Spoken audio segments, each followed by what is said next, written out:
When the government sold 31,552 crore rupees worth of LIC shares, many assumed it was taking another step towards exiting the insurance business. But that's not what this sale was about.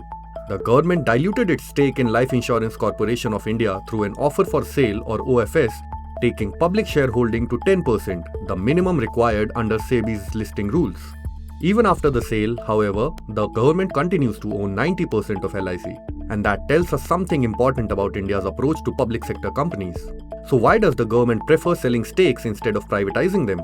This isn't a new strategy.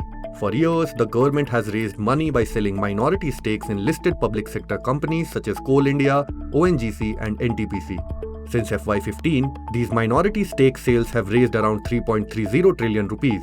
By comparison, strategic disinvestment, where the government also transfers management control, has raised only about 69,412 crore rupees. That's nearly 5 times less, and even that figure needs context.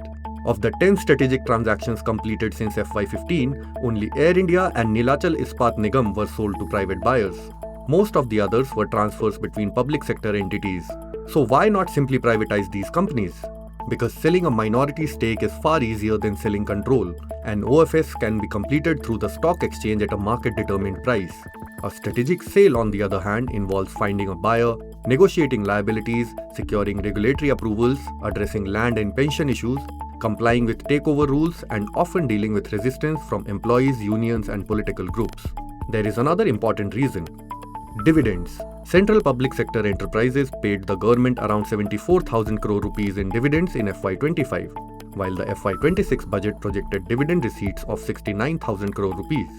Minority stake sales allow the government to raise money today while continuing to earn dividend income and retain management control. But what does India give up? Economists generally argue that while minority stake sales improve market discipline, they rarely transform how public sector companies are managed.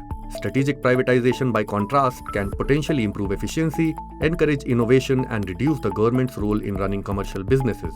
The LIC sale, therefore, reflects a much broader policy approach. India's disinvestment strategy today is less about exiting public sector companies and more about monetizing public assets while retaining ownership and control. Follow Business Standard for more such stories.